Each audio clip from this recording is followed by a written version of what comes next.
Hæ, það er að kvefið.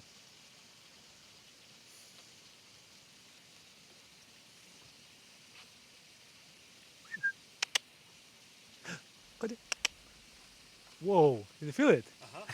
Okay, great. Let's start. Okay. Hello there, my name is Valur Grettisson. Hvað er? Hvað er? And this here one is Polya course. Yeah, I'll explain a little bit later why we're here, but let's just say that just before this video started, we felt like this very quick earthquake. We are at a place called Seltún, most often just called Krýsuvík. This is a very famous area where you have earthquakes, volcanoes. Haven't had one since 1200, but it could be changing. First, before I go there, I want to remind you on our High Five Club, of course, you've been incredibly supportive. We're up to 594. We need 6 more to get up to 600. So if you could, I mean, we would love it if you could help us out. We also have a new thing. It's called, it's like Grapevine Home. High Five Club Home, sorry. And it's the same, except if you live in Iceland, if you're perhaps an Icelander, you like culture like this, or you just if you're an immigrant and you don't have anything reading material, news from culture, it would be perfect to get a subscription of Grapevine, and we will hand deliver it to you, of course. And you can check it out on our YouTube video with Hannah Jane. But yeah, well, of course, also online shop. We have a ton of new and fun stuff. But it's a little bit cold and rainy, so let's go to the news.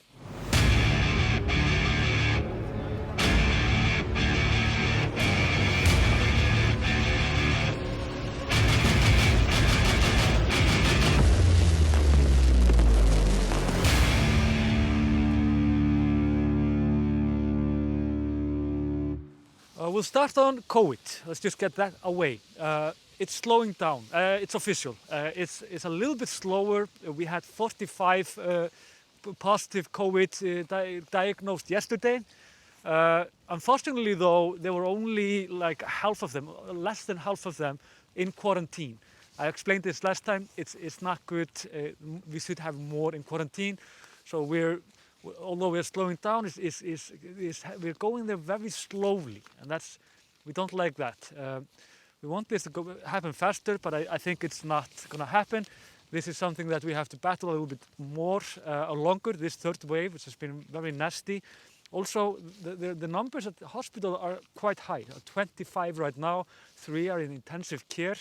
And now would be the time, it's like, you know how this virus works, it's like we're always like 2 weeks after everything. So now perhaps we're seeing like more deaths, hopefully not, or something serious happening. But we're getting the infection down, which is incredibly important. Yeah, and a little bit more about the herd immunity idea. I told you about this Great Barrington Declaration. Great Barrington Declaration. There's Icelandic scientists has been. We have like a website called Vísindavefurinn. It's the University of Iceland. They answers like questions there, and they also do like research on like what works and what not, and so on.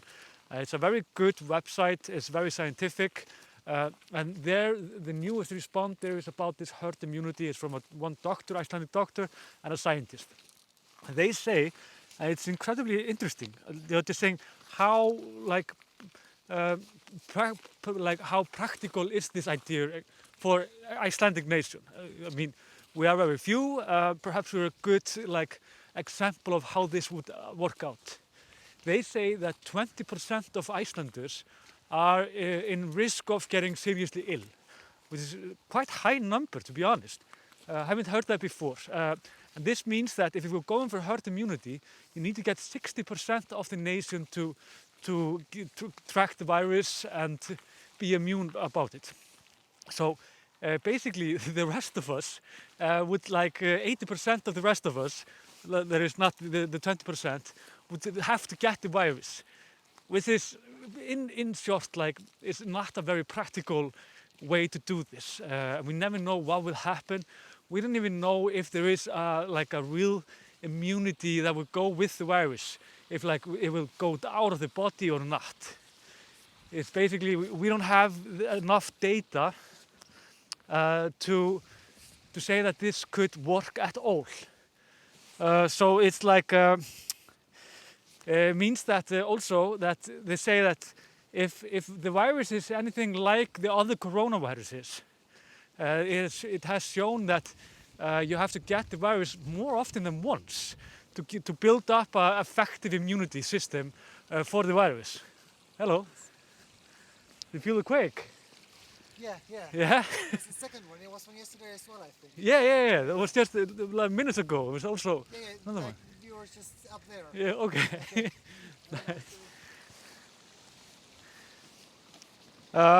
Yeah, there's a quake going on, I guess.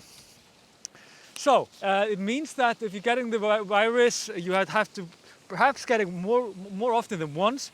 And they say, in short, that this idea about loosening up the restriction and watching out for the weaker, it doesn't work, and there is no scientific indication that this is a practical way in any sense at all. So in short, they say this is more or less just nonsense, this idea. It's just irresponsible, as they say, and it's a theory not based on science, so it's not something that they could do for now. And they say the only like realistic way to go for herd immunity is through medicine, like if we would find the cure for this virus. And one thing more about the COVID, we have gotten a lot of emails about mails and messages on Facebook also about the incredibly courageous workers at Suðurlandsbraut. This is where we go to get COVID tested.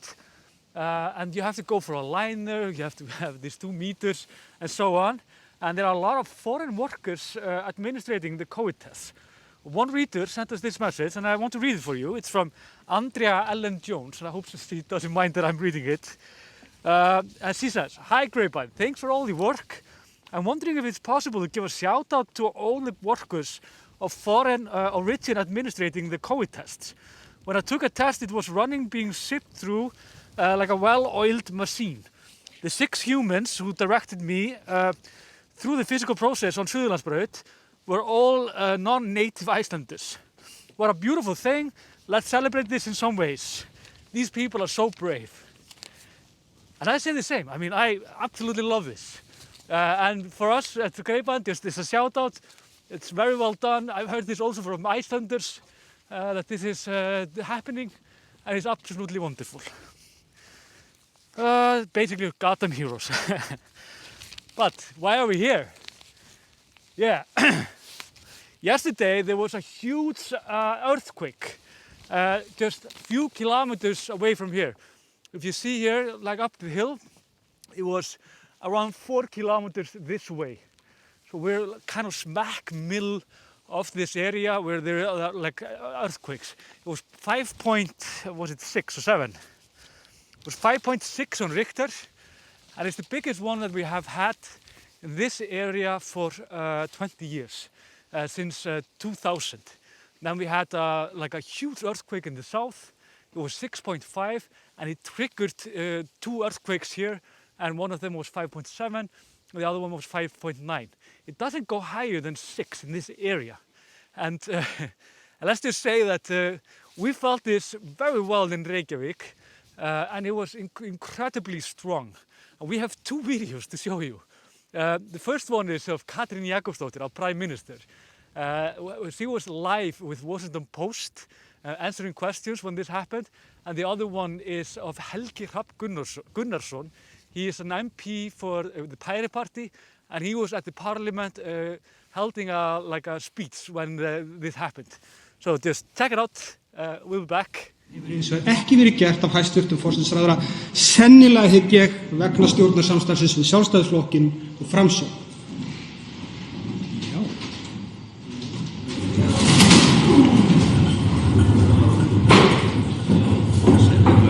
Nei, sitjið róleg bara, sitjið róleg. I think it's proven vital that we have a very strong public health system, that we have the equal access for everybody to that same health system, that we are able to have tests who are, oh my God, there's an earthquake. Sorry, there was an earthquake right now. Wow. Well, this is Iceland. Sorry about Prime that. Minister, But I will just finish the question. Yes, I'm perfectly fine. The house is still strong, so no worries. Oof, but sorry. But national health public system, it's essential, but we've also had a very good collaboration with the private sector in dealing with this pandemic. So this excessive testing has been done in close collaboration. It's been accessible to everybody, and people have been quite, people are very much aware here in Iceland that if you have some symptoms, you need to get tested. And if you have met someone who was actually sick, you have to go and get tested.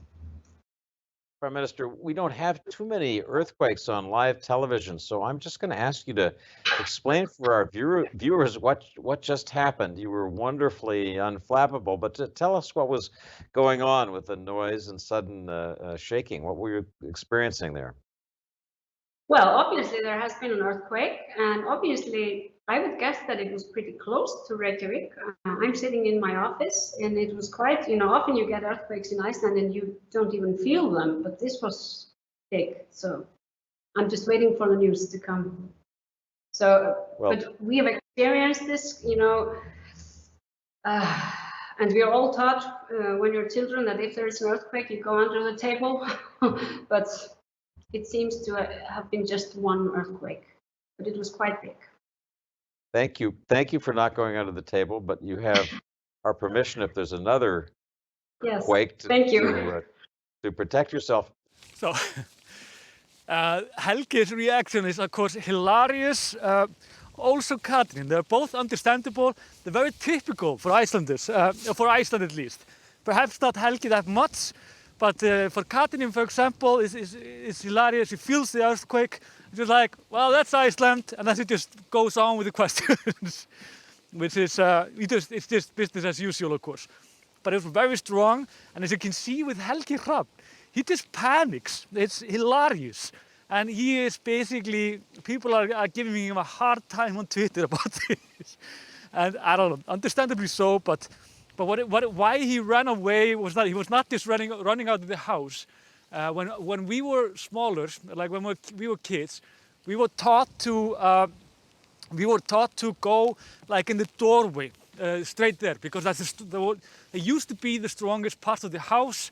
So if the house is going down, this is this is the place that you will survive at. But houses in Iceland now, they are almost like, they are really strong. They're so strong that it's basically like, it's like the same stuff you make bunkers out of. Polly, Koti.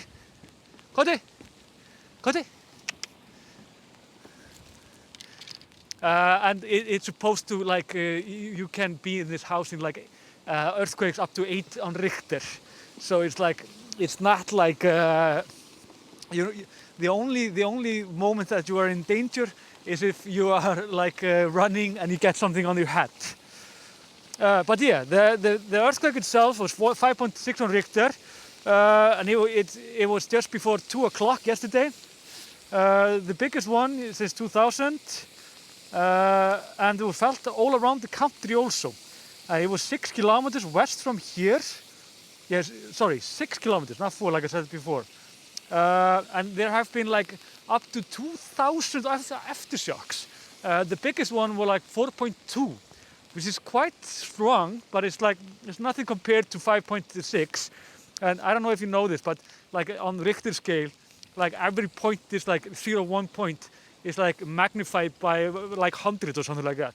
So it gets stronger and stronger, and there's a lot of difference between 4.2 and 5.6. It's like incredibly big difference. Also, this area here is a volcanic area. It's like it's one belt, but two tectonic plates going, and they're always like wrestling somehow underneath. One is called Krýsuvík, that's the area here, of course, and the other thing is called Trölladyngja. And in the 1200, when the Vikings were here, we had this huge eruption, and it's like fire just coming out of the ground. It's not like Eyjafjallajökull, where it just explodes up and with everything. It's more like there is a huge crack, and you can see like the fire coming up, and there is lava, of course. And there is a concern because the area here, not only here, there's the whole this area, it's rising. So it has rising like up to 10 centimeters. And why is it doing that? It's because there is magma is coming up, and it means that like when you think about volcanoes, it could erupt at any time. It means it could erupt now, or it could erupt in like 100 years. Like it's such a huge time frame that you have to work with. So like if that will happen, then we have towns here, towns and districts like Hafnarfjörður, Grindavík, and Keflavík even. And they would actually have this volcano basically at the doorsteps. It means that if any kids are going out to play, you would literally have to tell them, don't go too close to the volcano. So it's a possibility, definitely.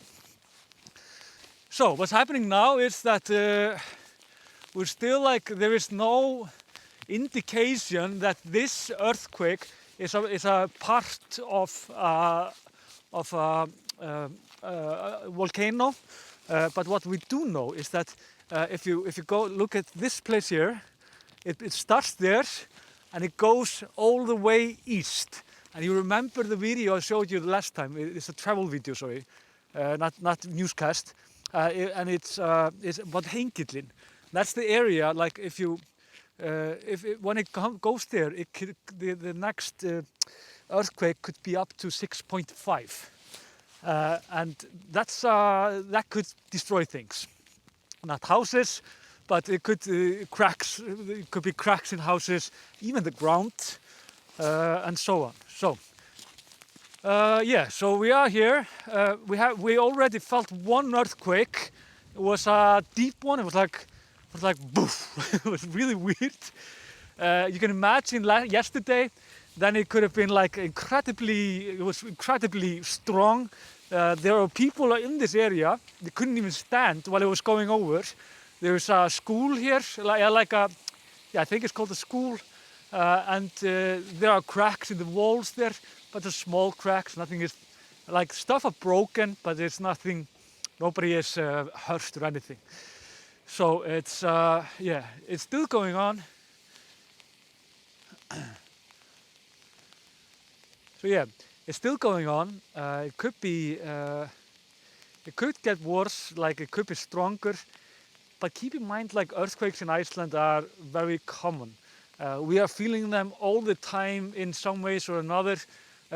While we are standing here, probably 300 quakes have been here, but they're all so small that you can't really feel them. But then again, some of them are bigger than others. The best ideas, if you want to know, if you live in Iceland, you want to know like how to react, that we have that on our homepage, greatbarrington.is. Just keep in mind that the houses are very strong. We like when we built our houses, this is something we have to think about because we have to live so closely to this nature in Iceland, which is it's always interrupting us in some ways. So yeah, I think that's it for me today. It's a beautiful area. A lot of tourists have been here, of course. I don't know what have happened if there wasn't COVID, then probably hundreds of people would have been here yesterday. And what we kind of need to, I told us before we came here, we need to be watching these hills, like so there won't be coming rocks down there. But it doesn't seem like a threat right now. But it definitely can be.